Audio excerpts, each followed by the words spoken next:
absolutely normal, and lot of people are coming out of the shells to come and identify themselves and bring their own identity. Hello, good morning. I am Dr. Jayanti. I am a plastic surgeon at Bara Hospital. Here we do gender reassignment surgery. Now, इसका मतलब क्या है?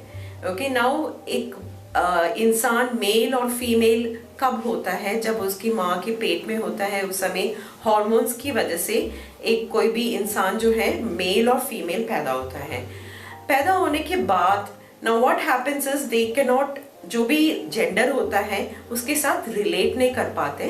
They feel suppose एक mail है, he gets attracted to male sex or something and he wants to convert himself, generally can recognize with the opposite sex rather than the sex with which he is born, he or she is born. So this is absolutely normal, and lot of people are coming out of the shells to come and identify themselves and bring their own identity. So we have certain protocols while treating this patient.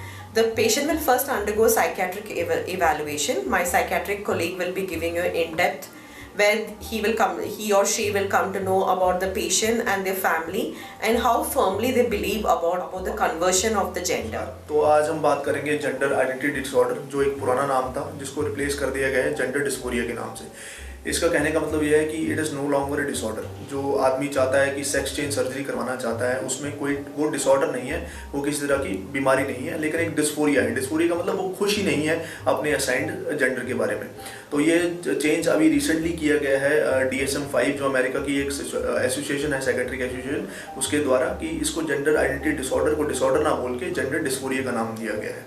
तो उसमें हम करते क्या है, psychiatrist का role क्या होता है? हमारा सबसे पहला रोल ये होता है कि हम ये देख सकें कि जो जेंडर सर्जरी के लिए हमारे पास, रिकंस्ट्रक्शन सर्जरी के लिए हमारे पास आ रहा है, उसका मानसिक जो स्थिति है वो बिल्कुल ठीक है कि नहीं है, या फिर वो किसी मानसिक विपदा का शिकार तो नहीं है, जैसे कि डिप्रेशन, एंजाइटी या फिर एडजस्टमेंट डिसऑर्डर जिसे हम बोलते हैं, उसका शिकार तो नहीं है. पहले हम वो क्लियर करते हैं. उसके बाद हम ये देखते हैं उसकी मेंटल स्थिति या जो मानसिक स्थिति कैसी है, वो अपने पूरे होशो हवास में इस चीज़ को, डिसीजन को ले रहा है या नहीं ले रहा है, और वो फुली फिट है इस डिसीजन को लेने के लिए. कि जब एक बच्चा पैदा होता है, उसको बताया जाता है कि आप उसके जेनेटल ऑर्गन्स को देखते हुए कि आप मेल है या फीमेल है.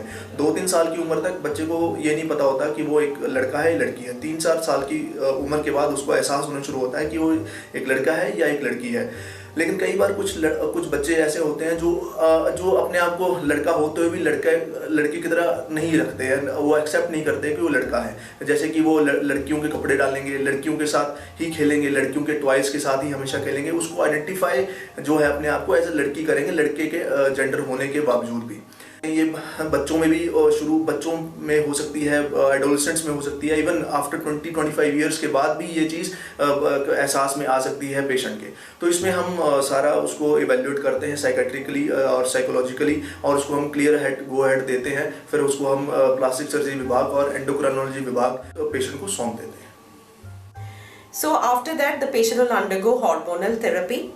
And where the gynecologist will be coming and the endocrinologist will be coming into play. Does not feel like a female. मतलब लड़की को लगता है कि शायद मैं लड़का हूँ लेकिन मेरी बनावट ऐसी है, और लड़के को लगता है कि मैं लड़का हूँ लेकिन मेरी फीलिंग्स जो है मुझे अंदरूनी तरीके से लड़की जैसा लगता है.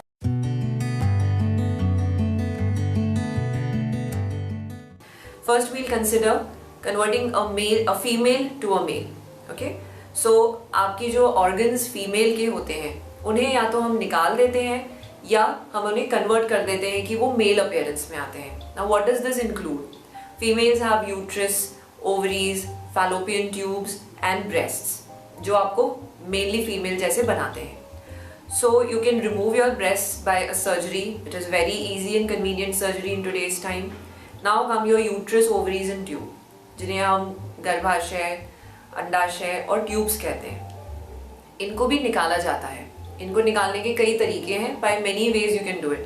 पेट खोल के, जो हम ओपन सर्जरी कहते हैं, लैप्रोस्कोपिक सर्जरी कहते हैं, और वजाइनल, जो हम these are the different types of surgeries जिसके आपके यूट्रस, ट्यूब्स और ओवरीज निकाल दिए जाते हैं. उसका नेक्स्ट स्टेप होता है कि आपको मेल अपीयरेंस वाले ऑर्गन्स रिकंस्ट्रक्ट करना. ये काम होता है प्लास्टिक सर्जन का.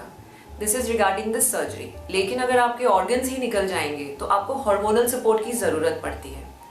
So the first step is कि हम कुछ हॉर्मोन्स देते हैं. We give the female or a girl certain male hormones, basically a testosterone hormone, जिससे आपकी बॉडी की ओवरऑल अपीयरेंस मेल जैसे होने लगती है. जैसे कि आपकी वॉइस में परिवर्तन आएगा, आपको male pattern of hair growth आएगा, आपका यूट्रस और ओवरी नेचुरली ही जो प्रेजेंट है वो श्रिंक होने लगता है साइज में, उनका काम बंद हो जाता है एंड हम सर्जरी करके फिर उन्हें निकाल देते हैं. First, we ask the patient to undergo mastectomy so that where her female breasts are removed, so that she gets a male chest appearance. And then after that, with the hormonal treatment, we again go for uterus and ovary removal. And then we wait for the hormonal effect on the clitoris and see, depending on the patient's agreement, whether the penis length is adequate or not. Then उसके बाद हम या तो phenyl lengthening procedure कर सकते हैं या तो पिनाइल पूरा हम रिकंस्ट्रक्ट कर सकते हैं. So and with along with testicular implants.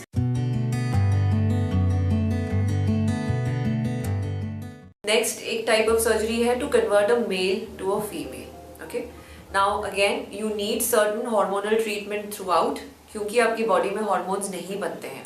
अब आपको क्या क्या बनाना पड़ेगा या हमें क्या क्या सर्जरीज करनी पड़ती हैं. Number 1, you need breast augmentation. Okay.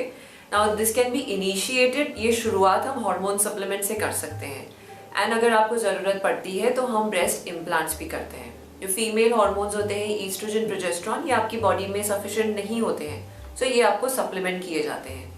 Number 2, आपका जो एक्सटर्नल ऑर्गन्स होते हैं मेल के, जैसे पेनिस एंड स्क्रोटम, इनको निकाला जाता है और इनकी जगह वजाइना क्रिएट किया जाता है.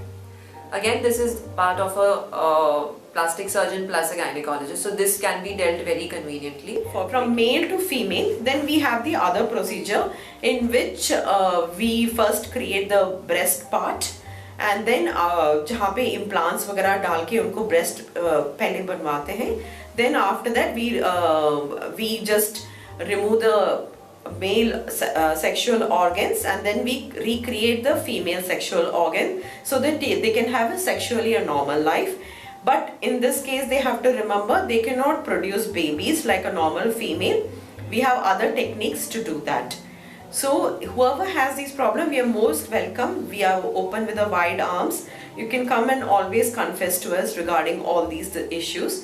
We are ready to address it for you and help you with it. Passionate care, best-in-class cutting-edge medical technology, finest medical minds, patient-centric approach, and accessible healthcare is what defines this biggest hospital of the Tri-City.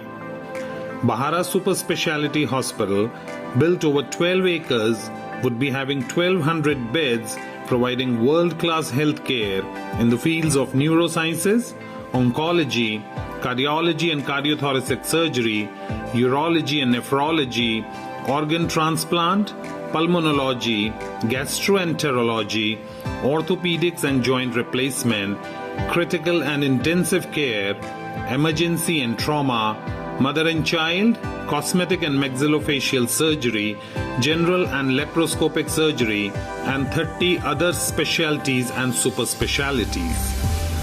Bahara Super Speciality Hospital, situated on NH21 on Kharad-Kurali Highway, is all set to serve its patients.